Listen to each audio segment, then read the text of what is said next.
Hello, on the screen is a summary of what I will go over in this video. Make sure to watch to the end so you don't miss anything. Leveling up fast in Valorant requires strategy and consistency, and I'm going to break down exactly how to do it. Step 1. Focus on completing your daily missions and weekly challenges. These give you the most experience per time invested, so always prioritize them before jumping into regular matches.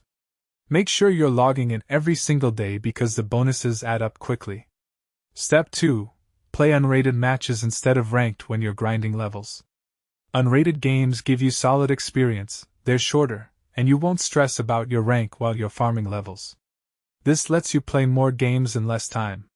Step 3. Stack your experience bonuses by playing with friends. Valorant gives you a nice multiplier when you're in a group, sometimes up to 25% more experience per match. Grab a couple buddies and you'll level way faster.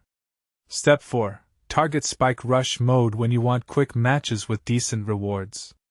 These rounds move super fast, around 5 to 7 minutes, so you can bang out multiple games in a session and accumulate experience rapidly. Step 5. Make sure you're active during double experience events that Riot runs throughout the year. These seasonal events double your earnings, so plan your grind around them if you're trying to hit a specific level before a deadline.